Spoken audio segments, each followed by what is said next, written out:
विमर्श चाहूँगा कि जो आपने इशारा भी किया अपने पहले वक्तव्य में कि जो हमारे शिक्षक हैं, चूँकि हम लोग एक लार्ज बिग पिक्चर पे बात कर रहे हैं, तो उनका जो सिस्टम है पढ़ाने का, मैं बिल्कुल शिक्षकों के सम्मान में साथ नतमस्तक होकर कह रहा हूँ कि उनकी योग्यताएं, उनके शिक्षण के तरीके या उनको जिस तरीके से काम कराया जाता है, क्या वो भी एक फॉल्टी सिस्टम है? हाँ, अब मैं अपनी वो बात कहूंगा कि जो मैंने कहा था कि जस्टिस जे.एस. वर्मा ने 2012 में एक समिति के अध्यक्षता की थी और उन्होंने कहा कि देश में 10,000 जब टोटल 18,000 में से 10,000 शिक्षक प्रशिक्षण महाविद्यालय टीचर एजुकेशन इंस्टीट्यूट ऐसे हैं जो गुणवत्ता से कोई सरोकार नहीं रखते, केवल डिग्री बेचते हैं 2012 में। और ये 2020 की शिक्षा नीति में इसको दोहराया गया है कि हमें इसे ठीक करना है, यानी 8 साल में हम ठीक नहीं कर पाए। अब 10,000 में अगर हर जगह से 50 अध्यापक भी तैयार होते हैं जो डिग्री खरीदते हैं, आते तो वो व्यवस्था में, तो गुणवत्ता कहाँ से आएगी? और इस पर कोई बात नहीं करता, इसको कोई स्वीकार नहीं करता। जो अंदर से चल रहा है यही हमारे उसमें घुन की तरह लगा हुआ है हमारी शिक्षा व्यवस्था में। अध्यापकों के सम्मान का जहां तक प्रश्न है, मैं आपको कहूं कि सबसे पहले शिक्षा विभाग में सुतना के बाद केजी सईदेन शिक्षा सचिव हुए थे और उन्होंने एक नियम बनाया था, केजी सईदेन ने, डायरेक्टर ऑफ एजुकेशन है जम्मू कश्मीर में या उसके पहले कई जगह रहे, कि अगर कोई अध्यापक उनके कमरे में आएगा तो खड़े हो जाएंगे किसी भी पद पर हो। मैं इस बात को बहुत बार कह चुका हूं, मैंने कई मुख्यमंत्रियों के सामने कहा कि एक आदेश निकाल दीजिए कि हर अध्यापक सम्मानीय है, विशिष्ट है, वीआईपी, और इससे आपकी गुणवत्ता 10-15% अवश्य बढ़ जाएगी। कोई इन्वेस्टमेंट नहीं करना है, केवल व्यवहारिक परिवर्तन तो करके देखिए, उसको महसूस तो होने दीजिए कि मैं राष्ट्र निर्माता हूँ, राष्ट्र का निर्माण और कहीं नहीं होता है, मैं कक्षाओं में करता हूँ। ये विश्वास आप अध्यापक को दें तो वो सारी कमियां भूलकर लग जाएगा और आगे बढ़ेगा। लेकिन हम ये नहीं दे पा रहे हैं। हमने उसके साथ बहुत अन्याय किया, हमने शिक्षा कर्मी लगाए, संविदा वाले लगाए, क्योंकि पैसे बचते थे। और ये कैसा सोच है, जैसे ये नहीं सोचा कि गुणवत्ता कम करके लाखों बच्चों को हम तैयार करेंगे जो डेफिशिएंट होंगे। आपने प्रारंभ में यही बात कही थी कि अगर स्कूल शिक्षा में कमी रह जाएगी तो उच्च शिक्षा कैसे उच्च स्तरीय होगी। और मैं एक चीज और कह दूं, नीतियों के लिए कह रहा हूं, हमारे आईआईटीज और आईआईएम्स बने, हमने विज्ञान में बहुत अच्छी संस्थाएं बनाई, सारी दुनिया में हम विज्ञान में लोगों के समकक्ष, किसी भी देश से हम पीछे नहीं। लेकिन हमारे यही आईआईटीज और आईआईएम का जो ब्रांड वैल्यू बना था, वो हमने 2004-05 के बाद धड़ाधड़ हमने आईआईटीज और खोल दिए बिना कोई तैयारी किए। अब क्या हुआ? अब उसमें 2 श्रेणियां हो गई, एक पहले वाले जो थे, एक दूसरे जो बाद में आए और वो उनको वो स्थान नहीं मिलता, वो 2री श्रेणी में चले गए। ये हमें नहीं करना चाहिए था, आगे भी नहीं करना चाहिए। कोई भी संस्था खुले तो पहले उसकी तैयारी करिए, उसके लिए पूरे संसाधन इकट्ठे करिए। हम ऐसे विश्वविद्यालय खोल रहे हैं जहाँ कुछ नहीं होता है। अभी एक ऐसा उदाहरण आया है कि एक विश्वविद्यालय के लिए सब कुछ कह दिया गया कि हाँ सब कुछ अच्छा है, मगर वहाँ कुछ भी नहीं था, बिल्डिंग भी नहीं थी, मगर उसको स्वीकृति मिल गई। राजस्थान की घटना है जी। इन चीजों को हम आंख नहीं मूंद सकते। हम बड़ी बड़ी बातें करें, जैसे भी दुबे जी ने कहा, बड़ी अच्छी बात कही कि शिक्षा नीति में कहा तो गया है कि क्षेत्रीय भाषाओं में सब कुछ होगा, लेकिन व्यवहारिकता में परिवर्तन हो पाएगा, इसका प्रावधान ये बिल्कुल वो सर आप सही कह रहे हैं कि कई बार दुबे जी मैं आपके पास आ रहा हूँ, इस पर आपका रिएक्शन से आप इशारा भी कर रहे थे। हमको पहले याद है जब हम अपने कॉलेज में थे तो ABCCIL हमको याद कराया गया था कि ये 5 IEM है, टॉप के हैं और कैट के थ्रू इसमें होता। अब तो शायद बहुत सारे हो गए, हमको पूरे शायद नाम भी ना याद होंगे। ऐसे ही IITs भी जो थी पहले कम थी, अब बहुत सारी IITs हो गई, हमको सबके नाम भी नहीं याद होंगे। तो ब्रांड कहीं ना कहीं शायद इंफ्रास्ट्रक्चर की उतनी तैयारी नहीं होगी, डाइल्यूट हुआ होगा। दूसरा इसमें एक छोटा सा कमेंट दीजिए, मैं इसके साथ सवाल भी जोड़ देता हूँ आपसे। देखिए, जो राजपूत सर ने कहा है, मैं उससे मुझे एक सुराग मिल रहा है कि समस्या को हम लोग कैसे देखें। मुझे लगता है कि भारत में शिक्षा की 2 कहानियां हैं। एक कहानी IIM की, JNU की, IITs की और भव्य विश्वविद्यालयों, बड़े बड़े संस्थानों की कहानी है, मेडिकल कॉलेजेस की कहानी है। उस कहानी में क्या लोचा है ये अभी राजपूत सर ने बताया। एक दूसरी कहानी भी है जिसको आप पश्चिम बंगाल में जो रुपए मिले वो किसके रुपए मिले? वो शिक्षकों की नौकरियां बेचने से कमाए गए रुपए हैं। शिक्षकों की नौकरियां बेची गई हैं वहां पे। हरियाणा में शिक्षकों की नौकरियां बेची गई हैं। बिहार में शिक्षकों की नौकरियां बेची जाती हैं। बहुत बड़े पैमाने पर देश में शिक्षकों की नौकरियां बेची जाती हैं, उसमें बड़े पैमाने पर भ्रष्टाचार होता है।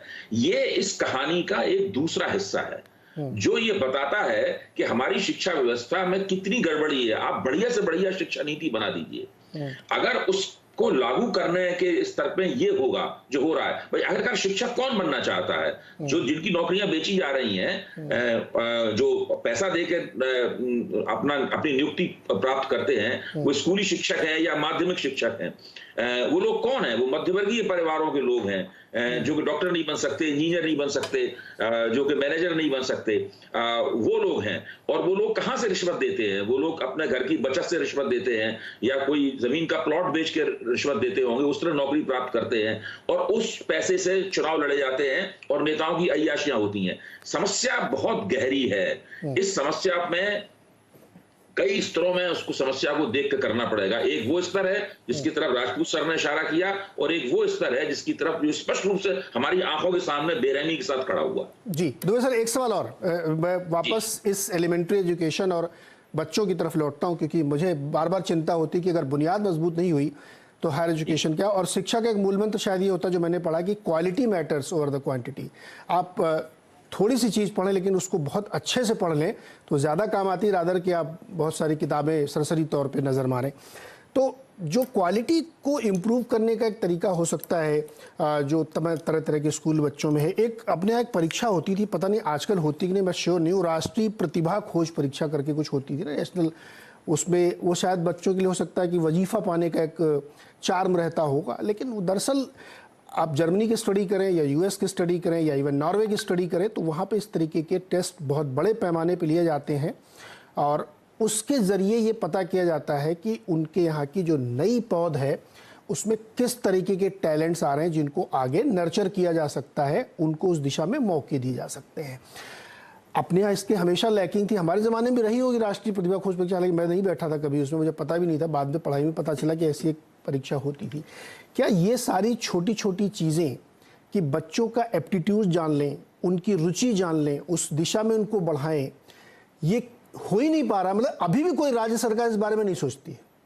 दुबे जी। नहीं, ये होना चाहिए। मैं बिल्कुल आपकी इस बात से सहमत हूं। बच्चों में प्रतिभा है, उनके रुझान क्या हैं, वो क्या पसंद करते हैं, क्या चीज उन्हें बोर लगती है और किस चीज में उनकी रुचि है, इसका पता लगाने का कोई संस्थागत बंदोबस्त होना चाहिए। जिस तरह की प्रतिभा परीक्षा का आपने जिक्र किया है, उस तरह की कुछ प्रतियोगिताएं वगैरह भी होती थी, हमारे बचपन में भी होती थी और मैं उस बात को अच्छी तरह समझता हूं।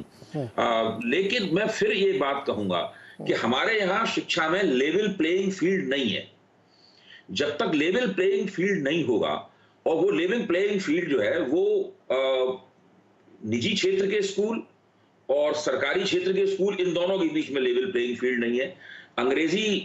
अंग्रेजी माध्यम की शिक्षा और भारतीय भाषाओं के माध्यम की शिक्षा, इन दोनों के बीच में लेवल प्लेइंग फील्ड नहीं है। और जो शिक्षा के अंदर बहुत बड़ा सेक्टर है और उसके अंदर जो जबरदस्त भ्रष्टाचार है, उस भ्रष्टाचार को न रोक पाने के कारण वो लेवल प्लेइंग फील्ड और भी ज्यादा गड़बड़ा गया है।